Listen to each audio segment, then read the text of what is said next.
प्रिय स्टूडेंट्स, हमने अब तक नहुष खंड काव्य के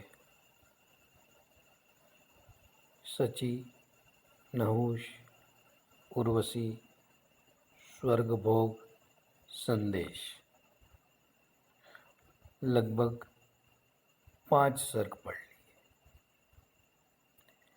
कुल इसमें 7 सर्ग हैं। अब मंत्रणा सर्ग पढ़ रहे हैं, उसका अध्ययन करेंगे। ये छठा सर्ग है।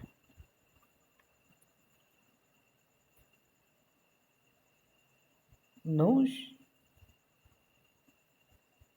वास्तव में देखा जाए तो ब्राह्मण ग्रंथों की पौराणिक कथाओं में एक मनुष्य का ऊंचे उठने का सर्वश्रेष्ठ उदाहरण है।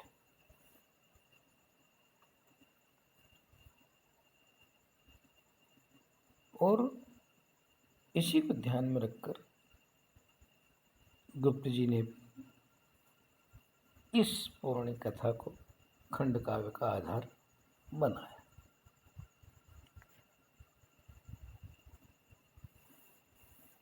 जब संदेश आया था शची के पास, तो शची का जवाब लेकर दूती गई। अब संदेश नए इंद्र नहुष ने देवगुरु बृहस्पति के पास भेजा है। देवगुरु को प्रणाम कर दूत ने संदेशा सुनाया जो कहा था पुरोहित ने। देवगुरु को प्रणाम करके दूत ने पुरोहित इंद्र का ही नाम है। इंद्र के असंख्य नाम है, उसमें एक पुरोहित भी है।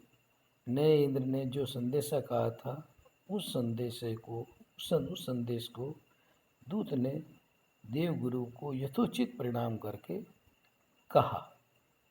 आगे संदेश है कि उस संदेश में क्या था। आपकी कृपा से देव कार्य विघ्नहीन है। आपकी कृपा से देव कार्य, देवताओं का जो राज चल रहा है वो बिना बाधा के चल रहा है। और दैत्य भी जाकर रसातल में दीन है। दैत्य भी पाताल में चले गए।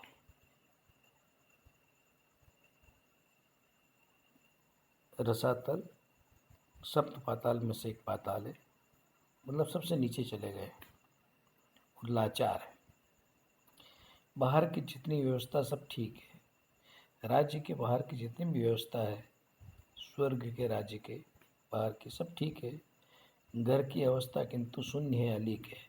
लेकिन स्वर्ग के अंतःपुर की जो व्यवस्था है वह खाली पड़ी है, अलीक है, लीक से हटकर है। मतलब जैसी चलनी चाहिए वैसी नहीं चल रही है। फिर भी सची थी इस बीच आपके यहाँ। नहुष अपनी बात उस तरह कह रहा है।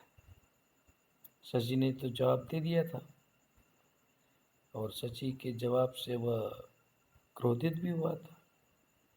लेकिन परंपरा के हिसाब से तो जहाँ रहती है वहीं भेजा जाएगा संदेश। इसलिए नहुष ने देवगुरु के पास संदेश भेजा। इस बीच सची थी आपके यहाँ और मायके सा मौत पा रही थी वे वहाँ। इस बीच स्वर्ग की रानी सची आपके यहाँ मायके के समान आनंद उठा रही थी। आज्ञा मिले सुध लेवें अब इस गेह की।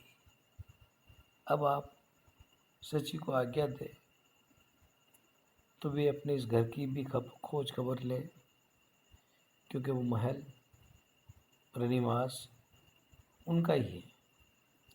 न्यूनता यहाँ भी नहीं आदर की स्नेह की। और इस महल में, राजमहल में आदर और स्नेह की कमी कभी महसूस नहीं होने दी जाएगी और न ही ऐसी कोई कमी है। उन्हें पर्याप्त स्नेह और आदर मिलेगा। चाहता हूँ आऊँ उन्हें लेने स्वयं प्रति से। मैं चाहता हूँ मैं स्वयं उन्हें प्रेम पूर्वक आपके यहाँ से लेने आऊँ, या फिर आप जो बताए उसी राजोचित रीति से, या फिर आप कोई राजा के लिए उचित रीत हो, उचित परंपरा उस वो बता दें, उसके हिसाब से मैं लेने आ जाऊँ। दूत का संदेश सुन के गुरु कहते हैं, सुन लिया मैंने, प्रतिवाद के पीछे जाएगा।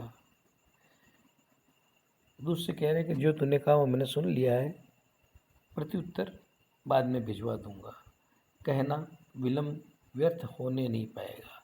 अपने राजा से कहना कि व्यर्थ प्रत्युत्तर में विलम्ब नहीं करेंगे हम। कहा गुरुदेव ने दूत को विदा किया। ऐसा कहकर गुरुदेव ने दूत को विदा किया और मंत्रणा के लिए मुख्य मुख्य देवों को बुला लिया। बैठे यथा स्थान सब देव उन्हें नत हो। सभी देवता उन्हें प्रणाम कर कर अपने अपने स्थान पर बैठ गए, जहाँ जिसका जो स्थान था। बोले गुरु। उस समय गुरु कहते हैं, सुगते, हे सुगतों, देवताओं की गति, गति मतलब स्वभाव या उच्चादर्श, तो उनके लिए कहा है देवताओं के लिए सुगते। हे सुगते, सुगति वाले देवताओं, सुचिंतित मतलब सुचिंतन करने वाले लोग, सुमत हो और सुमति वाले हो आप। ये तीनों देवताओं की विशेषता है, सभी देवताओं की। ईश्वर का जीव से यही है कहना। ईश्वर हर जीव से एक बात कहता है, तू निश्चित हो कि कहीं बैठ नहीं रहना, तू निश्चित हो कि कहीं बैठा नहीं रह जाना। यानी जीवन हमेशा कोई न कोई समस्या या अवसर लेके आता है। जरूरी की समस्या ही लेके आए, कुछ अवसर भी आते हो, तो निश्चित होके मत बैठे रहे। नर अधिकारी आज देवराज पद का। आज मनुष्य देवराज इंद्र के इंद्रासन पद का अधिकारी हो गया है। किंवा वह लक्ष्य हुआ हाय सुरमत का, किंवा अथवा वह सुरमत का देवताओं के मत अभिमान का लक्ष्य हुआ है, उसका शिकार हो गया है। क्योंकि देवताओं बनने का भी एक नशा होता है, देवता बनने का भी, तो लगता है उसका शिकार हो गया है। इन देवताओं ने भी कम पाप नहीं किए। इंद्र के, चंद्र के बहुत सारे किस्से हैं, ब्राह्मण धर्म के ग्रंथों को पढ़ने वाले जानते होंगे। संप्रति सची में हठी नहुष नीरत है। वर्तमान में हठी नहुष सची में दिल लगा बैठा है, यानी उसमें उसका मन आ गया, उस पर नीरत है, उसके अंदर अभिरुचि ले रहा है। सोचो कुछ युक्ति सची उससे विरत है। कोई ऐसी युक्ति विचार हो, सची उससे विरत है, यानी उससे मिलना नहीं चाहती। सची को उसमें कोई रुचि नहीं है। मांग जो नहुष की थी सबने सुनी गुनी। जो नहुष ने मांग की थी सबने उसको सुना और उस पर चिंतन भी किया। गुनी का मतलब मनन भी किया। किंतु हो सके कब एक मत दो मुनि। लेकिन दो विद्वान लोग कभी किसी मत पर एक नहीं होते। हमारी क्या बात है, ब्राह्मण ग्रंथों में भी उल्लेख है कि दो विद्वान कभी एक मत नहीं हो पाते। एक ने उचित मानी, अनुचित अन्य ने। किसी ने नहुष की बात को उचित मानी तो किसी ने अनुचित मानी।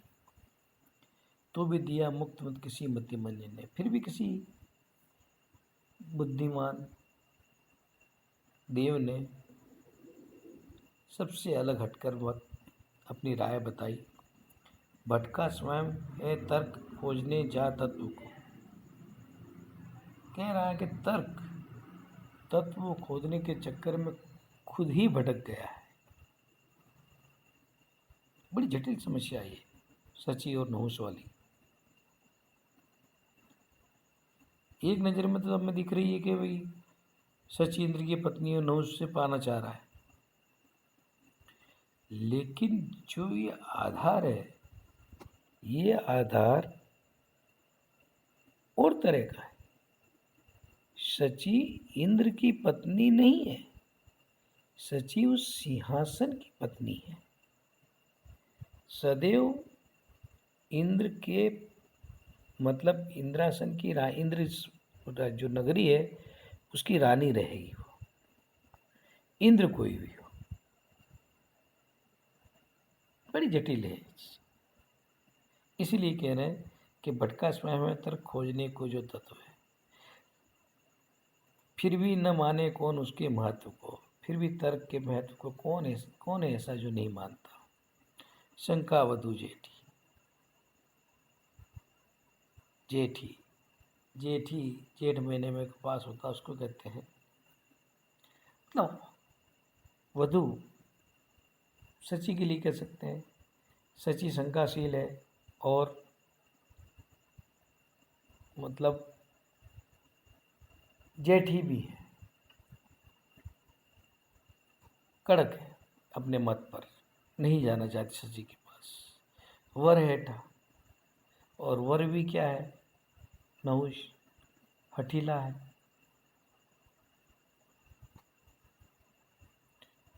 समाधान है। इसमें कौन सा समाधान ऐसा है, इसका क्या समाधान निकाला जाए? तो श्रीध बोले मत तो सची का ही प्रधान है कि इसमें अगर राय किसी की मानी जाए तो सची की ही मानी जानी चाहिए।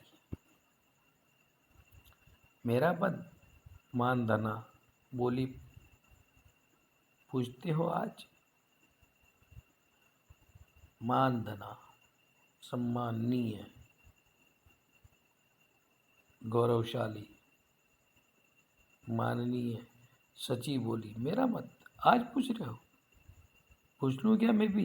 क्यों बना था उसे देवराज? क्या मैं भी आपसे पूछ सकती हूँ कि उसे क्यों देवराज बनाया था?